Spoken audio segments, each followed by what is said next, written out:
সিঙ্গাপুরের বিপক্ষে জয়ের জন্য মাঠে নেমে শেষ পর্যন্ত লাল সবুজদের ফিরতে হয়েছে 2-1 গোলের হার নিয়ে, যা মানতে পারেনি ফুটবলাররা। জাতীয় স্টেডিয়াম থেকে টিম হোটেলে ফিরেছেন অশ্রু সজল চোখে, ভারাক্রান্ত মনে। মন ভালো ছিল না ফুটবলারদের স্বজনদেরও।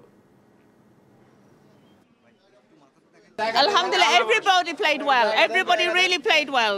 Alhamdulillah. আলহামদুলিল্লাহ ভালো লাগছে। আমি এখন কিছু বলতে যাচ্ছি না।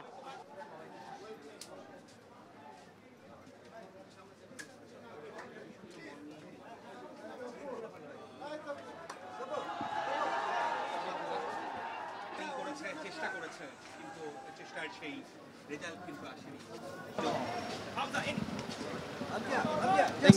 Thank you.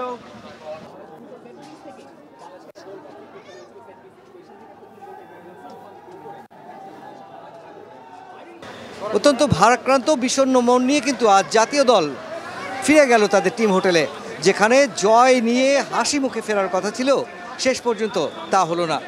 তবে এই জয়ে থেমে যেতে চায় না লাল সবুজরা, ভবিষ্যতের দিকে মনোযোগ থাকবে এখন পুরোপুরি।